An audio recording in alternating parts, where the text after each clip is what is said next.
तो प्रमेय 6.4 का व्याख्या करेंगे। ठीक है, हम लोग जानेंगे प्रमेय 6.4 में क्या है। तो इसमें करा यदि दो त्रिभुज में एक त्रिभुज की भुजाएं दूसरे त्रिभुज की भुजाओं के समानुपाती अर्थात एक ही अनुपात में हो तो उनके संगत कोण बराबर होते हैं और इसलिए दोनों त्रिभुज समरूप होते हैं, है ना। तो इस प्रकार का परिभाषा दिया गया है, ये प्रमेय दिया गया है, परिभाषा नहीं बोल सकते हैं। तो दो त्रिभुज बना लेते पहले। तो त्रिभुज दो बनाएंगे ना। चलो एक त्रिभुज इधर बना लेते हैं, इसका नाम दे दो ABC। एक त्रिभुज इधर बना लेते हैं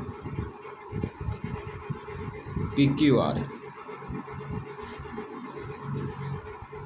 तो यहाँ पे बता रहा है कि यदि दो त्रिभुज में एक त्रिभुज की भुजाएं दूसरे त्रिभुज की भुजाओं के समानुपाती अर्थात एक ही अनुपात में हो तो संगत कोण बराबर होते हैं और इसलिए दोनों त्रिभुज समरूप होते हैं। ठीक है, तो त्रिभुज दो बना लिए। ठीक है, अब लिखेंगे त्रिभुज ABC। अब इसके साथ व्यवहार करेंगे जो प्रमेय में दिया गया है, त्रिभुज ABC तथा त्रिभुज PQR में। तो क्वेश्चन में कह रहा था, इसमें कह रहा था प्रमेय में कि दो त्रिभुज में संगत भुजाएं, ठीक है, दो त्रिभुज में संगत भुजाएं समानुपाती है, तो संगत कोण भी बराबर होते हैं। ऐसे त्रिभुज क्या होते हैं, समरूप होते हैं, ये बता रहा है। ठीक है, तो इस त्रिभुज में संगत भुजा पकड़ेंगे, क्या पकड़ेंगे, संगत भुजा। तो संगत भुजा अपना मन चाह पकड़ सकते हैं, इसमें तो कोई तरह की दिक्कत नहीं है। ठीक है, क्योंकि परिभाषित कर सकते हैं, व्याख्या न कर रहे हैं। हाँ। क्या कर रहे हैं, व्याख्या कर रहे हैं, तो यहाँ पे आप मन चाह पकड़ सकते हैं। तो पकड़ लो यहाँ से AC बट्टा पकड़ लिए PR, आसान पकड़ते हैं। AC बट्टा PR पकड़ लिए। ठीक है, AC बट्टा PR पकड़ लिए ना। हाँ। अब देखो 20 AC बट्टा PR बराबर AB बट्टा PQ, AB बट्टा PQ, एगो BC बट्टा QR, BC बट्टा QR। अब ये हो गया संगत भुजा का अनुपात। तो दो त्रिभुज में संगत भुजा का अनुपात बराबर है, ये दिखा दिए। क्वेश्चन में कह रहा था, ये प्रमेय में कह रहा था कि यदि दो त्रिभुज में एक त्रिभुज की भुजाएं दूसरे त्रिभुज की भुजाएं के समानुपाती हो अर्थात एक अनुपात में हो, तो अनुपात में दिखा दिए। एक त्रिभुज में भुजाएं दूसरे त्रिभुज में भी भुजाएं का अनुपात समानुपाती हो तो उनके संगत कोण बराबर होते हैं। तो इसीलिए संगत कोण दिखाएंगे ना। तो AC कब आया, देखो संगत कोण कैसे निकालते हैं, संगत भुजा भी निकालने के लिए बताए थे, अब संगत कोण निकालते हैं। तो संगत कोण AC कब पकड़े, जब ये कोण सामने वाली भुजा था, है ना। हाँ। तो कोण B पकड़ेंगे, कोण B पकड़ लिए। ठीक है, अब PR कब आया, जब कोण Q था। इसका मतलब ये बट्टा में इसलिए आया जब कोण Q और B बराबर था। हाँ। ठीक है, बराबर कोण Q कर देते हैं। ठीक। हाँ। ये संगत कोण है। उसके बाद AB कब आया, जब कोण C था, है ना। हाँ। और उसके बाद PQ कब आया, C लिख दिए बराबर। और जब PQ कब आया, जब कोण R था, PQ कब आया, जब कोण R था, R कोण के सामने वाला भुजा पकड़ लिया ना। हाँ। तो यहाँ पे इसका मतलब ये दोनों कोण बराबर था। हाँ। तो कोण R पकड़ लेते हैं। उसके बाद BC कब आया, BC कब आया, जब कोण A था, है ना। हाँ। तो कोण A कर लेते हैं। उसके बाद क्यू आर कब आया? जब पी कौन क्यों पी था? पी आर कब आया? ओ क्यू आर है ना, क्यू आर कब आया? जब कौन पी था, पी। तो इसका मतलब कौन ए पी के बराबर है, ए कौन पी के बराबर है, तो इसी को कहते हैं संगत कोण। ठीक है, बराबर है। तो इसमें कह रहा है कि दो त्रिभुज में संगत कोण बराबर होते हैं, अपना भाषा के अनुसार दो त्रिभुज में संगत कोण बराबर होते हैं। ठीक है, सॉरी, दो त्रिभुज में संगत भुजा के अनुपात बराबर होते हैं तो संगत कोण भी बराबर होते हैं। ऐसे त्रिभुज क्या होते हैं? समरूप होते हैं। अच्छा ये बताओ, ये पहले लिखे, ये पहले आया कि ये आया? पहले ऊपर का आया। पहले ऊपरला आया, ये तो बाद में आया ना। हाँ। तो यहाँ साइड है, भुजा है ना। तो यहाँ लिखेंगे एस एस एस समरूपता कसौटी से, समरूपता कसौटी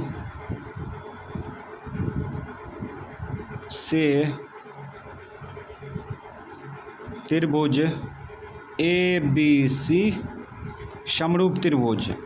अब यहाँ देखो आगे जो लिखेंगे वो पूरा डिसिप्लिन में लिखेंगे, तौर तरीका है इसके लिए। ऐसे लिखेंगे, एक कोण किसके बराबर है इस त्रिभुज में? पी के, तो पी लिखेंगे, है ना, पी लिखेंगे। बी कोण किसके बराबर है? क्यू के, क्यू लिखेंगे। सी कोण किसके बराबर है? आर के, आर के होगा। तो इसमें याद रखना है, पीछे सीखे थे कि जब दो त्रिभुज में संगत कोण बराबर होते हैं, संगत भुजा का अनुपात बराबर होते हैं, ऐसे त्रिभुज समरूप होते हैं, है ना। 6.3 में सीखे थे। इसमें बता रहा है दो त्रिभुज में संगत भुजा का अनुपात बराबर हो तो संगत कोण बराबर होते हैं, ऐसे त्रिभुज समरूप होते हैं, है ना। हाँ। उसमें एंगल था, इसमें साइड लग गया, समझ गया। हाँ। इसको कहते हैं भुजा। तो इस प्रकार से इसमें क्या था, दो त्रिभुज में संगत भुजा का अनुपात बराबर हो, संगत कोण बराबर होते हैं, ऐसे त्रिभुज समरूप होते हैं। तो ये था ना पहले। हाँ। तो साइड है ना, साइड है ना। हाँ। तो साइड समरूपता कसौटी से ये त्रिभुज समरूप होते हैं। तो बताए थे ये क्या है, इसमें बहुत सारा राज छुपा है, बहुत सारा ने, मतलब इसमें जो हिसाब यार बनाने का है ना, इसमें तरीका छुपा है। इसमें भुजा का अनुपात निकाल सकता है, कोण भी निकाल सकता है ना। संगत भुजा का अनुपात निकाल सकता है इसी से, संगत कोण भी इसी से निकाल सकते हैं। सूचना इसमें है छुपा हुआ। ठीक है। हाँ। अब आगे चलते हैं, चलो प्रमेय 6.5 को देखते हैं। ठीक है, ये सरकारी में दिया है, ये 6.5 है, ये केसी सिन्हा में है ना। तो हम लोग केसी सिन्हा का प्रमेय को सिद्ध कर रहे हैं, जान रहे हैं, तो व्याख्या कर रहे हैं, तो समझते हैं। प्रमेय 6.5 में कह रहा है, यदि एक त्रिभुज का एक कोण दूसरे त्रिभुज के एक कोण के बराबर हो तथा इन कोणों के अंतर्गत करने वाली भुजा समानुपाती हो, अर्थात एक ही अनुपात में विभाजित हो, ठीक है, तो दोनों त्रिभुज समरूप होते हैं, ये कह रहा है ना। तो हम लोग दो त्रिभुज बनाएंगे, दो त्रिभुज बनाते हैं। चलो छोटा छोटा त्रिभुज बना लेते हैं।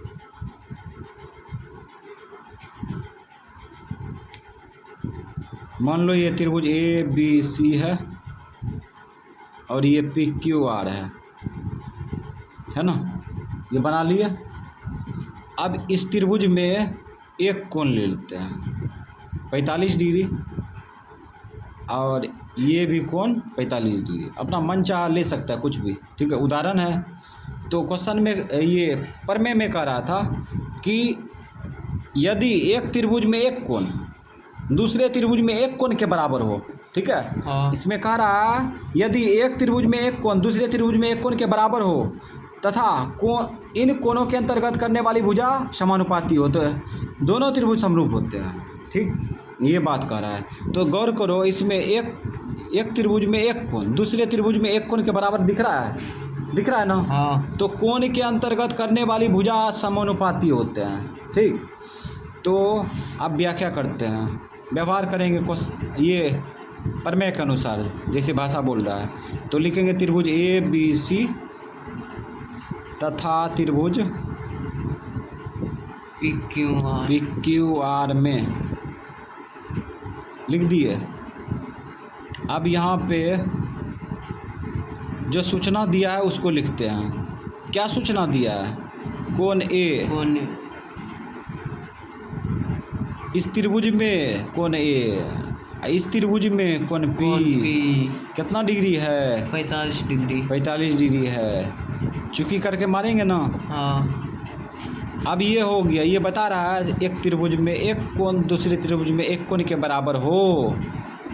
ठीक है, तो कोणों के अंतर्गत करने वाली भुजा समानुपाती होती है। ठीक है, कोणों के अंतर्गत आने वाली भुजा समानुपाती होती है। कोण के अंतर्गत भुजा का अनुपात ले लेते हैं AC बट्टा PR, AC बट्टा PR। पकड़ लिए।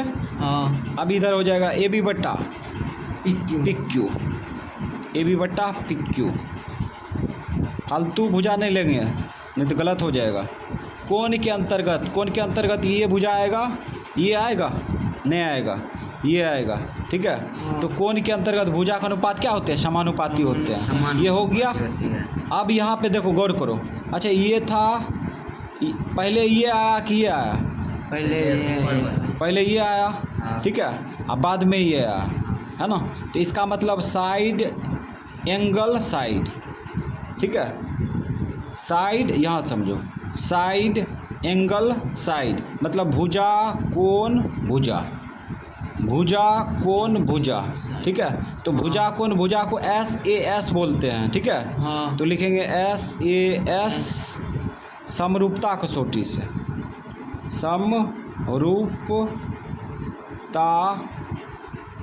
कसौटी से त्रिभुज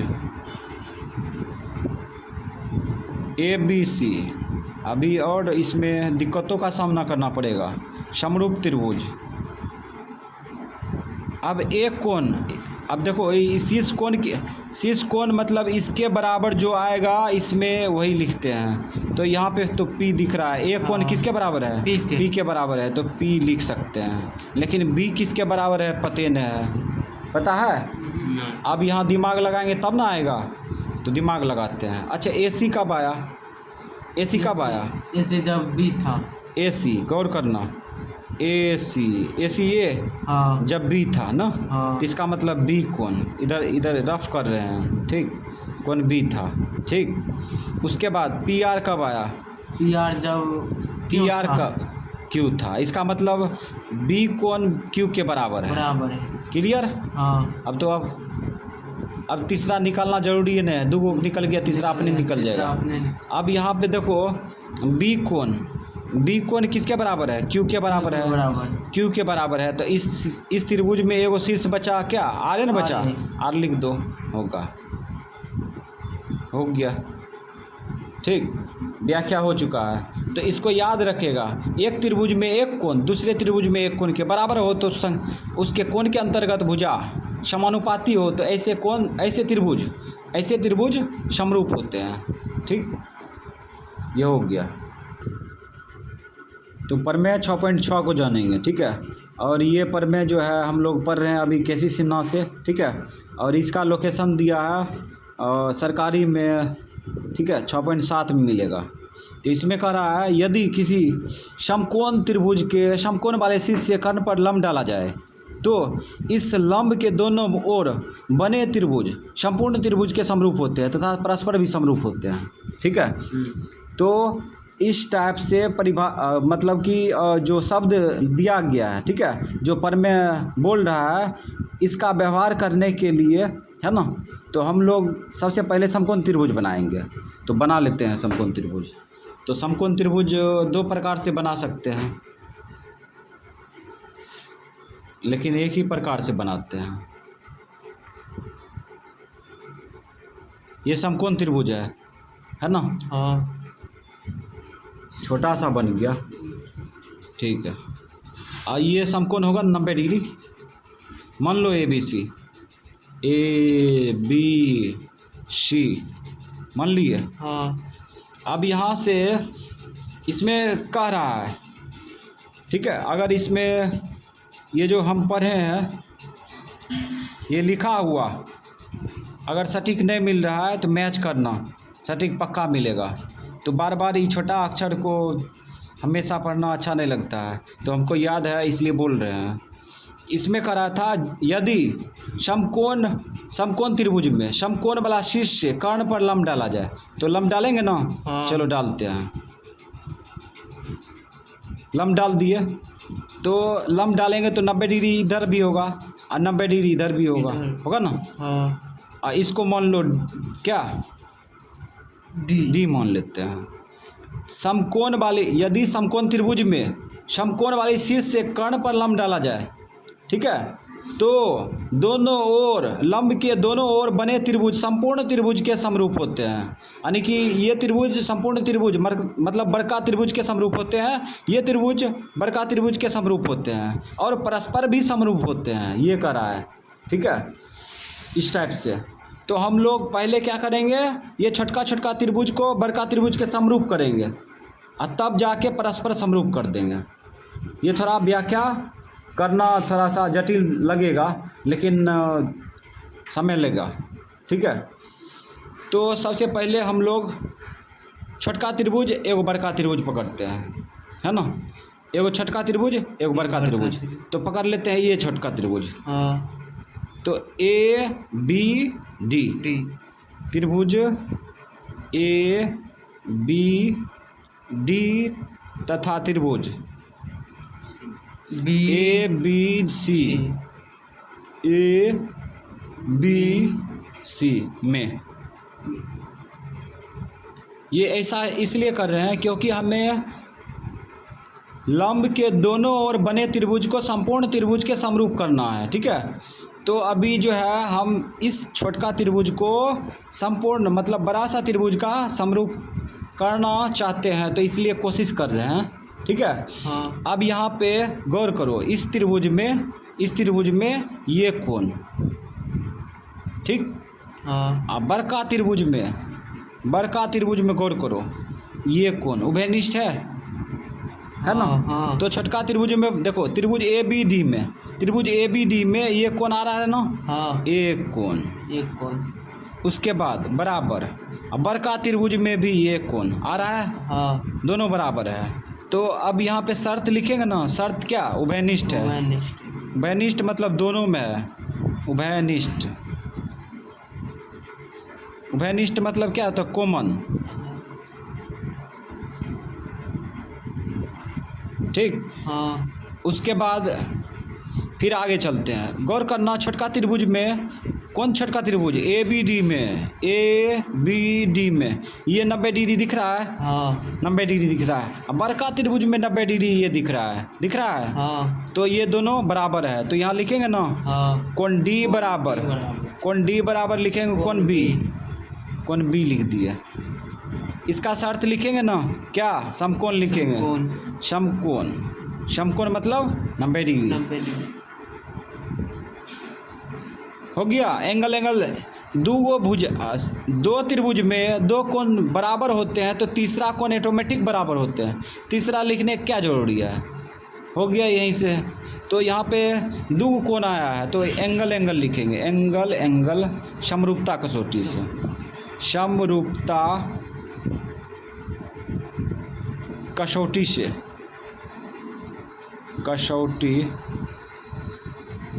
से त्रिभुज ए, इधर से पकड़ो, ए बी डी कहीं से पकड़ सकते हैं, जन्ने मन तन्ने से पकड़ सकते हैं। इस त्रिभुज में जहाँ से पकड़ना चाहता है पकड़ लो। ए बी डी पकड़ लिए, और उसके बाद समरूप त्रिभुज ए बी डी, ठीक है, समरूप त्रिभुज। अब ए कोण, गौर करना, ए कोण ये त्रिभुज में, छोटका त्रिभुज में। हाँ। अब बड़का त्रिभुज में एक कोण है ना, बराबर। हाँ। यहाँ पे दिख रहा है, ये छोटका त्रिभुज में, ये बड़का त्रिभुज में, ये लिख सकते हैं। हाँ। यहाँ पे क्या करते हैं, जब एक कोण दूसर त्रिभुज में बराबर होगा तो वही लिखते हैं, बी कोण जो दूसर त्रिभुज में बराबर होगा वही लिखते हैं, इसके आधार पर चलते हैं ना। तो छोटका त्रिभुज में एक कोण ठीक है। बड़का त्रिभुज में एक कोण के बराबर है, तो ए लिख सकते हैं यहाँ पे, हाँ। लिख सकते हैं। उसके बाद बी कोण छोटका त्रिभुज में, छोटका त्रिभुज में बी कोण किसके बराबर है? डी के बराबर। छोटका त्रिभुज में बी कोण छोटका त्रिभुज में बी कोण है क्या? है बे नहीं किया? नहीं है। छोटका त्रिभुज में बी कोण है, देखो इतने गो है। ये किसी के बराबर पता चल रहा है? नहीं चल रहा है, तो इसका जगह छोड़ देते हैं, ये खाली है। ये डैश कर दिए, ठीक है। लेकिन डी कोण तो पता किए है ना? हाँ। डी कोण पता किए हैं। डी कोण बी कोण के बराबर है ना? हाँ। छोटका त्रिभुज में डी कोण बी के बराबर है ना? तो यहाँ पे बी लिख सकते हैं। अब बड़का त्रिभुज में छूटा क्या?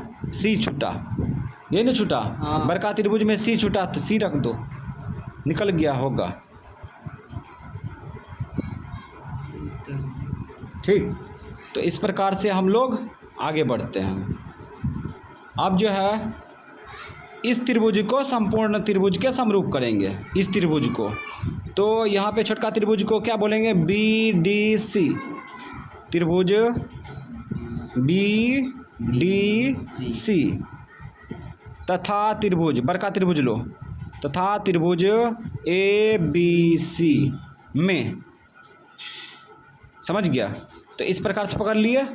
अब यहाँ पे क्या करेंगे? दोनों में एंगल पकड़ेंगे, एंगल कर देंगे, या साइड कर सकते हैं। तो यहाँ पे एंगल दिख रहा है, तो एंगल एक ना बराबर करेंगे, तो एंगल को बराबर करते हैं। तो यहाँ पे एंगल बराबर करो। गौर करना, छोटका त्रिभुज में सी कोण, यहाँ पे देखो, छोटका त्रिभुज में सी कोण, कौन छोटका त्रिभुज? ये छोटका त्रिभुज में सी कोण। अब बड़का त्रिभुज में सी कोण, दोनों बराबर है ना? हाँ। ये दोनों बराबर है। तो यहाँ पे कौन सी बराबर क्या लिखेंगे? कौन सी लिखेंगे। हाँ। और यहाँ क्या लिखेंगे? उभयनिष्ठ, उभयनिष्ठ लिख दिए। उभयनिष्ठ मतलब कॉमन है दोनों में। अब एक और दिखाना है, तो गौर करना, छोटका त्रिभुज में ये 90 डिग्री का है ना? हाँ। बड़का त्रिभुज में ये कोण 90 डिग्री का है। तो यहाँ डी कोण किसके बराबर है? बी कोण के बराबर है। तो यहाँ पे लिखेंगे कोण डी बराबर, छोटका त्रिभुज में पहले लिखेंगे, काहे कि यहाँ पे है त्रिभुज बी डी सी, पहले बी डी सी लिखेंगे सूचना, तब ए बी सी के बाद में सूचना लिखेंगे, ठीक। तो कोण डी बराबर कोण बी, कितना? समकोण, अर्थात 90 डिग्री समकोण। अब एंगल, दो त्रिभुज में एंगल दिखा दिया बराबर, तीसरा एंगल ऑटोमेटिक बराबर होगा, है ना? निकालने कोई जरूरी नहीं है। तो यहाँ लिखेंगे एंगल समरूपता कसौटी से, कसौटी होता है तो एंगल कसौटी हुआ, ठीक। समरूप किस वजह से हुआ? तो एंगल से, एंगल समरूपता कसौटी से त्रिभुज, छोटका त्रिभुज बी डी सी समरूप त्रिभुज, बड़का पकड़ेंगे ना। अब बड़का को लिखेंगे इस कोण के जो बराबर होगा बड़का त्रिभुज में, उसी के बराबर लिखेंगे। यहाँ पे मान, यहाँ बी दिया है सूचना में, नहीं दिया है, तो इसका स्थान खाली छोड़ दिया, खाली छोड़ दिया, ठीक। अब यहाँ पे देखो, यहाँ पे डी है, छोटका त्रिभुज में डी कोण दिया है, बड़का त्रिभुज में बी कोण के बराबर है ना? तो यहाँ पे लिखेंगे ना बी लिख सकते हैं। अब यहाँ पे सी है, छोटका त्रिभुज में सी कोण, बड़का त्रिभुज में सी कोण के बराबर है, सी लिख देते हैं। अब यहाँ बड़का त्रिभुज में क्या छूटा? ए छूटा ना, ए भर देंगे, ये होगा। तो यहाँ पे क्या किए? दोनों त्रिभुज को जो लंब के दोनों ओर बने त्रिभुज को संपूर्ण त्रिभुज के समरूप कर दिए। यहाँ पे कर चुके हैं छोटका त्रिभुज में। और यहाँ पे देखो, यहाँ पे किए हैं छोटका त्रिभुज को, ये छोटका त्रिभुज को संपूर्ण त्रिभुज के समरूप कर दिए, ठीक। हाँ। ये छोटका त्रिभुज को संपूर्ण त्रिभुज के समरूप कर दिए, है ना? हाँ। और उसके बाद कहते हैं परस्पर भी समरूप होते हैं, तो यहाँ पे अब सूचना लिखेंगे, पहले सूचना को निकालो। ये संकेत जो है, ये संकेत को लिखो पहले। त्रिभुज, इसको संकेत बोला जाता है। त्रिभुज ए बी डी, असमरूप त्रिभुज ए सी बी, ठीक है। तथा उसके बाद ये त्रिभुज बी डी सी, असमरूप त्रिभुज क्या दिया है, ए बी सी। चूँकि त्रिभुज ए मतलब कि ये जो है छोटका त्रिभुज दोनों संपूर्ण त्रिभुज के समरूप है ना। ये बता रहा है ना, लंब के और दोनों ओर बने त्रिभुज संपूर्ण त्रिभुज के समरूप है ना। हाँ। इसीलिए परस्पर भी समरूप होगा, परस्पर भी समरूप होगा, मतलब ये दोनों समरूप होगा। इसीलिए त्रिभुज ए बी डी समरूप त्रिभुज बी डी सी होगा। तो ये था, इसमें सबसे बड़ा व्याख्या करने वाला यही था, ठीक है। तो याद रखना, इसको सीधी बात याद रखेंगे। जब समकोण त्रिभुज से जब समकोण त्रिभुज में समकोण वाला शीर्ष से कर्ण पर लंब डाला जाए, तो लंब के दोनों ओर बने त्रिभुज संपूर्ण त्रिभुज के समरूप होते हैं। उसके बाद परस्पर भी समरूप होते हैं, और साबित करके भी दिखा दिए। और इतना जो छोटा छोटा प्रक्रिया किए हैं, ठीक है। इसको शॉर्ट में भी कर सकते थे, है ना, एंगल मने में दिखा देते हैं। ऐसा ही है शॉर्टकट।